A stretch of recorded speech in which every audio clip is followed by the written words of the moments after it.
ನಮಸ್ಕಾರ.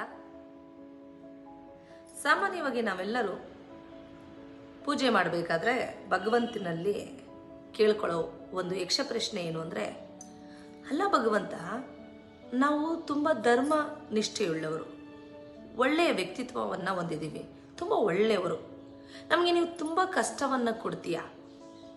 ಅದೇ ಬೇರೆಯವರು ತುಂಬ ದುಷ್ಟರು, ಒಂದು ಒಳ್ಳೆ ಸಾತ್ವಿಕ ಗುಣಗಳು ಕೂಡ ಅವರಲ್ಲಿ ಇಲ್ಲ, ಸಕಲ ಸಂಪತ್ತುಗಳನ್ನು ಅವ್ರಿಗೆ ಕೊಡ್ತೀಯ, ಅವರು ಆರಾಮಾಗಿ ಸುಖವಾಗಿ ಜೀವನ ಮಾಡ್ಕೊಂಡು ಹೋಗ್ತಾ ಇದ್ದಾರೆ, ಇರೋ ಕಷ್ಟನೆಲ್ಲ ನನಗೆ ಕೊಡ್ತಿದ್ಯಾ? ಒಳ್ಳೆತನಕ್ಕೆ ಬೆಲೆ ಇಲ್ವಾ? ನಾವು ಒಳ್ಳೆಯರಾಗಿರೋದು ನಿನ್ಗಿಷ್ಟ ಇಲ್ವಾ ಭಗವಂತ ಅಂತ ಸಾಮಾನ್ಯವಾಗಿ ತುಂಬ ಜನಗಳು ಭಗವಂತನಲ್ಲಿ ಕೇಳ್ತಾ ಇರ್ತೀರ. ಇದಕ್ಕೆ ಉತ್ತರ ಬೇಕು ಅಂದರೆ ಈ ಕಥೆಯನ್ನು ನೀವು ಕೇಳಬೇಕಾಗುತ್ತೆ. ಒಬ್ಬ ವ್ಯಾಪಾರಿ ಇರ್ತಾನ್ರಿ, ತುಂಬ ಶ್ರೀಮಂತ ವ್ಯಾಪಾರಿ. ತುಂಬ ಶ್ರೀಮಂತನಾಗಿದ್ದರೂ ಕೂಡ ಆತ ಸಕಲ ಗುಣ ಸಂಪನ್ನನಾಗಿರ್ತಾನೆ. ಎಲ್ಲ ಸಾತ್ವಿಕ ಗುಣಗಳು ಆತನಲ್ಲಿ ಇರುತ್ತೆ. ತುಂಬ ಧರ್ಮಶ್ರದ್ಧೆ ಉಳ್ಳಂತಹ ವ್ಯಕ್ತಿಯಾಗಿರ್ತಾನೆ. ಹಾಗಾಗಿ ಆತ ಯಾವಾಗಲೂ ದೇವಾಲಯಗಳಿಗೆ ಭೇಟಿ ಕೊಡ್ತಾ ಇರ್ತಾನೆ, ದಾನ ಧರ್ಮಗಳನ್ನು ಮಾಡ್ತಾ ಇರ್ತಾನೆ, ಸಂಘ ಸಂಸ್ಥೆಗಳಿಗೂ ಕೂಡ ಕೈ ಎತ್ತಿ ಕೊಡ್ತಾ ಇರ್ತಾನೆ. ಹೀಗೆ ಆತ ವಿಷ್ಣು ಪ್ರಿಯನಾಗಿರ್ತಾನೆ. ಹಾಗಾಗಿ ಪ್ರತಿದಿನ ವಿಷ್ಣು ದೇವಾಲಯಕ್ಕೆ ಹೋಗಿ ಬರ್ತಾ ಇರ್ತಾನೆ. ಅಲ್ಲಿ ಒಬ್ಬ ಭಿಕ್ಷುಕ ಇರ್ತಾನೆ ಆ ದೇವಾಲಯದ ಮುಂದೆ. ಆತ ತುಂಬ ಸುಳ್ಳುಗಳನ್ನು ಹೇಳ್ತಾ ಇರ್ತಾನೆ, ಅಲ್ಲಿ ಬರುವಂತಹ ಜನರನ್ನು ವಂಚಿಸ್ತಾ ಇರ್ತಾನೆ, ಮತ್ತೆ ಕಳ್ಳತನ ಕೂಡ ಮಾಡ್ತಾ ಇರ್ತಾನೆ, ಭಿಕ್ಷೆ ಕೂಡ ಬೇಡ್ತಾ ಇರ್ತಾನೆ. ಅದನ್ನು ಈ ವ್ಯಾಪಾರಿ ಯಾವಾಗಲೂ ಅಬ್ಸರ್ವ್ ಮಾಡ್ತಾ ಇರ್ತಾನೆ. ಆತನಿಗೆ ವಾರ್ನಿಂಗ್ ಕೂಡ ಕೊಟ್ಟಿರ್ತಾನೆ, ನಿನಗೇನು ಬೇಕು ಹೇಳು, ನಾನು ಕೊಡ್ತೀನಿ, ನೀನು ಕಳ್ಳತನವನ್ನು ಮಾಡಬೇಡ, ಸುಳ್ಳುಗಳನ್ನು ಹೇಳಬೇಡ ಅಂತ ಹೇಳಿರ್ತಾನೆ. ಆದರೆ ಅವನು ಕಲಿತ ಬುದ್ಧಿನ ಬಿಡ್ತಾನ, ದುಷ್ಟ ಬುದ್ಧಿಯವ, ಅದನ್ನು ಮುಂದುವರಿಸ್ತಾನೆ ಇರ್ತಾನೆ. ಸರಿ, ಹಾಗಿದ್ರೆ ಏನಾದರೂ ಮಾಡ್ಕೊಳ್ಳಿ ಅಂತ ಸುಮ್ಮನಾಗ್ಬಿಡ್ತಾನೆ ಆತ. ಆದರೆ ಅದೇ ರಸ್ತೆಯಲ್ಲಿ ಬರಬೇಕಾದ್ರೆ ಅವನ ದುರದೃಷ್ಟನೋ ಏನೋ ಗೊತ್ತಿಲ್ಲ ರೀ, ಆ ವ್ಯಾಪಾರಿಗೆ ಆಕ್ಸಿಡೆಂಟ್ ಆಗ್ಬಿಡುತ್ತೆ. ಆಗ ಆತನ ಕಾರು ಫುಲ್ಲು ಹಾಳಾಗ್ಬಿಡುತ್ತೆ, ಆತನ ಕಾಲುಗಳು ಕಟ್ಟಾಗ್ಬಿಡುತ್ತೆ. ಆ ಕಾರಿನಲ್ಲಿ ತುಂಬ ದುಡ್ಡನ್ನು ತುಂಬಿಕೊಂಡು ಬರ್ತಾ ಇರ್ತಾನೆ ವ್ಯಾಪಾರಿ. ಆ ದಿನ ಆತನಿಗೆ ತುಂಬ ವ್ಯಾಪಾರ ಕೂಡ ಆಗಿರುತ್ತೆ. ಆದರೆ ಹಣೆ ಬರಹ ನೋಡಿ ಕಾಲುಗಳು ಹೊರಟೋಗ್ಬಿಡುತ್ತೆ. ಅದಾದ ಬಳಿಕ ಒಂದಷ್ಟು ಸಮಯದ ನಂತರ ಭಗವಂತನ ಆಲಯಕ್ಕೆ ಆ ವ್ಯಾಪಾರಿ ಬರ್ತಾನೆ. ಭಗವಂತನ ನಿಷ್ಠೆಯಿಂದ ಬೇಡ್ಕೊತಾನೆ. ಭಗವಂತನ ಪ್ರತಿಯಾಗಿ ಒಬ್ಬ ಸನ್ಯಾಸಿಯವರು ಆತನಿಗೆ ಕಾಣಿಸ್ಕೋತಾರೆ. ನಾನು ಭಗವಂತನ ಸ್ವರೂಪಿ ಅಂತ ತಿಳ್ಕೊ, ನಿನ್ನ ಪ್ರಶ್ನೆ ಏನು ಅಂತ ವ್ಯಾಪಾರಿನ ಕೇಳ್ತಾನೆ. ಆಗ ವ್ಯಾಪಾರಿ, ನೀವು ದೈವಾಂಶ ಸಂಭೂತರಾಗಿದ್ದರೆ ನನಗೊಂದು ಅರ್ಥವಾಗ್ತಿಲ್ಲ. ನಾನು ತಿಳಿದ ಮಟ್ಟಿಗೆ ನನಗೆ ಈ ಜನ್ಮದಲ್ಲಿ ಯಾರಿಗೂ ಕೆಡಕನ್ನು ಮಾಡಿಲ್ಲ, ದಾನ ಧರ್ಮಗಳನ್ನು ಮಾಡಿದ್ದೀನಿ, ಧರ್ಮಶ್ರದ್ಧೆ ಉಳ್ಳವನಾಗಿದ್ದೀನಿ, ಪ್ರತಿದಿನ ಆಲಯಕ್ಕೆ ಬರ್ತಾ ಇದ್ದೀನಿ, ಭಗವಂತನನ್ನು ಸ್ಮರಿಸ್ತೀನಿ, ಇಷ್ಟೆಲ್ಲ ಸಕಲ ಸದ್ಗುಣಗಳು ನನಗಿದ್ರೂ ಕೂಡ ಆ ದಿನ ನನ್ನ ಕಾರು ಅಪಘಾತಕ್ಕೆ ಒಳಗಾಗ್ಬಿಡ್ತು. ನನ್ನ ಕಾರು ಹಾಳಾಗಿದ್ದು ಪರವಾಗಿಲ್ಲ, ನನ್ನ ಕಾಲುಗಳೇ ಹೊರಟು ಹೋದವು. ಯಾವ ಕರ್ಮದ ಫಲ ಭಗವಂತ?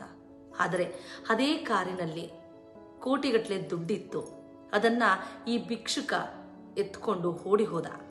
ಆತನಿಗೆ ದುಡ್ಡು ಸಿಕ್ತು, ನನಗೆ ಕಾಲುಗಳನ್ನು ಕಳೆದುಕೊಳ್ಳುವ ಪರಿಸ್ಥಿತಿ ಬಂತು. ಇದು ಎಂಥ ಅನ್ಯಾಯ! ಭಗವಂತ ನನ್ನಂಥವನಿಗೆ ಈ ರೀತಿಯ ಶಿಕ್ಷೆಯನ್ನು ಕೊಟ್ಟು ಆತ ಸುಳ್ಳು ಹೇಳಿ ತನ್ನ ದುಡ್ಡೆಲ್ಲವನ್ನ ತಗೊಂಡು ಹೊರಟೋಗ್ಬಿಟ್ಟ ಅಂತ ಕೇಳ್ತಾರೆ. ಆಗ ಸನ್ಯಾಸಿ ಹೇಳ್ತಾರೆ, ನೋಡು, ನೀನು ತುಂಬ ಒಳ್ಳೆಯವನು, ತುಂಬ ಧರ್ಮಶ್ರದ್ಧೆಯನ್ನು ಮಾಡುವನಾಗಿ ದಾನ ಧರ್ಮಗಳನ್ನು ಮಾಡಿದರ ಫಲವಾಗಿ ಆ ದಿನ ನಿನಗೆ ಮರಣದ ಸೂಚನೆ ಇತ್ತು, ಕಂಟಕ ಇತ್ತು.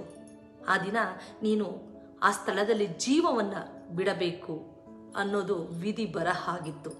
ಆದರೆ ನೀನು ಇಷ್ಟೆಲ್ಲ ಕಾರ್ಯಗಳನ್ನು ಮಾಡದೆ ಅಂತ ಹೇಳಿದಲ್ಲ, ಆ ಎಲ್ಲದರ ಫಲವಾಗಿ ಅಂದು ಕೇವಲ ನೀನು 2 ಕಾಲುಗಳನ್ನು ಮಾತ್ರ ಕಳೆದುಕೊಂಡೆ. ಅದೇ ದಿನ ಆ ಕಳ್ಳನಿಗೆ ರಾಜಯೋಗ ಪ್ರಾರಂಭವಾಗಿತ್ತು.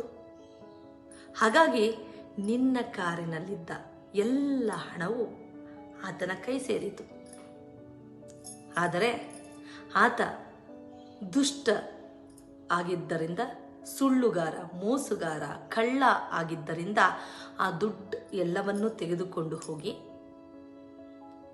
ಮೋಜು ಮಸ್ತಿ ಮಾಡಿ ಎಲ್ಲವನ್ನು ಮತ್ತೆ ಕಳೆದುಕೊಂಡು ಬೀದಿ ಬಂದಿದ್ದಾನೆ. ಅವನ ರಾಜಯೋಗದ ಅವಧಿ ಈಗ ಮುಗಿದಿದೆ. ಮತ್ತೆ ಅಲ್ಲಿ ನೋಡು, ಅದೇ ದೇವಸ್ಥಾನದ ಮುಂದೆ ಅಷ್ಟು ಕೋಟಿಗಟ್ಟಲೆ ದುಡ್ಡು ಸಿಕ್ಕಿದ್ರೂ ಕೂಡ ಅದೆಲ್ಲವನ್ನ ಕಳೆದುಕೊಂಡು ಮೊದಲಿನ ಪರಿಸ್ಥಿತಿಗೆ ಆತ ಭಿಕ್ಷುಕನಾಗಿ ಕೂತಿದ್ದಾನೆ. ಈಗ ಹೇಳು, ದೇವರು ಇಲ್ವಾ? ದೇವರು ನಿನಗೆ ಮಾತ್ರ ಕಷ್ಟ ಕೊಡ್ತಾ ಇದ್ದಾನ ಅಂತ. ಆಗ ಆ ವ್ಯಾಪಾರಿಗೆ ಮನವರಿಕೆ ಆಗುತ್ತೆ, ನಮ್ಮ ಕರ್ಮದ ಫಲವನ್ನು ನಾವು ಅನುಭವಿಸ್ಬೇಕು. ಇಷ್ಟೇ ಅಲ್ವೇನ್ರಿ? ನಾವು ಇಂದಿನ ಕರ್ಮದ ಫಲವನ್ನು ತಗೊಂಡು ಕೂಡ ಹುಟ್ಟಿರ್ತೇವೆ, ಅದರ ಪ್ರತಿಯಾಗಿ ಅದನ್ನು ಅನುಭವಿಸ್ಬೇಕು. ಆದರೆ ಈ ಜನ್ಮದಲ್ಲಿ ನಾವು ಧರ್ಮದ ಮಾರ್ಗದಲ್ಲಿ ನಡೆದು ಒಳ್ಳೆಯತನವನ್ನು ನಾವು ಮೈಗೂಡಿಸ್ಕೊಂಡಿದ್ರೆ ಅದರ ರಕ್ಷಣೆ ನಮ್ಮನ್ನು ಮಾಡೇ ಮಾಡುತ್ತೆ. ಹಾಗಾಗಿ ಈ ನಮ್ಮ ಹಿರಿಯರು ಹೇಳ್ತಾರೆ ನೋಡಿ, ತಲೆ ಮೇಲೆ ಬಂದಿದ್ದು ಒಂದು ಉಗುರಿನಲ್ಲಿ ಹೊರಟೋಗ್ಬಿಡ್ತು, ಏನಾಗಬೇಕಾಗಿತ್ತು ಉಗುರಿನಲ್ಲಿ ಹೊರಟೋಯ್ತು ಅಂತ. ಹಾಗೆ ಏನೋ ಒಂದು ಗ್ರಹಚಾರ ಬರಬೇಕಾಗಿದ್ದು ಸ್ವಲ್ಪ ಗ್ರಹಚಾರದಲ್ಲಿ ನಮ್ಮನ್ನು ಕಾಪಾಡಿರುತ್ತೆ. ಅದೆಲ್ಲವನ್ನು ನಾವು ನೋಟಿಸ್ ಮಾಡೋದಿಲ್ಲ. ಸುಖ ಸುಮ್ಮನೆ ಭಗವಂತ ನನಗದು ಕೊಟ್ಟಿಲ್ಲ, ಇದು ಕೊಟ್ಟಿಲ್ಲ, ಕೊಟ್ಟಿರೋದು ಯಾವುದು ನ್ಯಾಯವಾಗಿಲ್ಲ, ನನಗೇ ಕಷ್ಟ ಕೊಡ್ತೀಯಾ ಅಂತ ಯೋಚನೆ ಮಾಡಿಬಿಡ್ತೀವಿ. ತಾಳ್ಮೆಯಿಂದ ಯೋಚನೆ ಮಾಡಿ, ಭಗವಂತ ಪರಿಹಾರದ ಮಾರ್ಗವನ್ನು ಕೂಡ ಸೂಚನೆ ಕೊಟ್ಟಿರ್ತಾನೆ ನಮಗೆ. ತಾಳ್ಮೆಯಿಂದ ಯೋಚನೆ ಮಾಡಿದಾಗ ಎಂಥ ಪರಿಸ್ಥಿತಿ ಬಂದರೂ ಕೂಡ ಅಲ್ಲಿ ಒಂದು ಜ್ಯೋತಿ ಇದ್ದೇ ಇರುತ್ತೆ. ನಮಗಾಗಿ, ರಕ್ಷಣೆಗಾಗಿ ಭಗವಂತ ಸದಾ ನಮ್ಮ ಹಿಂದೆ ಇದ್ದೇ ಇರ್ತಾನೆ. ಹಾಗಾಗಿ ಯಾವತ್ತು ಯಾರು ಅಧರ್ಮದ ಕಡೆ ವಾಲ್ಬೇಡಿ. ಕಷ್ಟ ಬಂತು ಅಂತ, ಕಷ್ಟ ಕ್ಷಣಿಕರಿ, ಅದರಿಂದ ಹೊರಗಡೆ ಕರ್ಕೊಂಬರೋದಕ್ಕೆ ಯಾವುದೋ ಒಂದು ರೂಪದಲ್ಲಿ ಭಗವಂತ ಖಂಡಿತ ನಮ್ಮ ಜೊತೆ ಇರ್ತಾನೆ. ಏನಂತೀರಾ? ಇಷ್ಟ ಆಗಿದ್ರೆ ಸಬ್ಸ್ಕ್ರೈಬ್ ಮಾಡೋದನ್ನ ಮರಿಬೇಡಿ. ನಮಸ್ಕಾರ.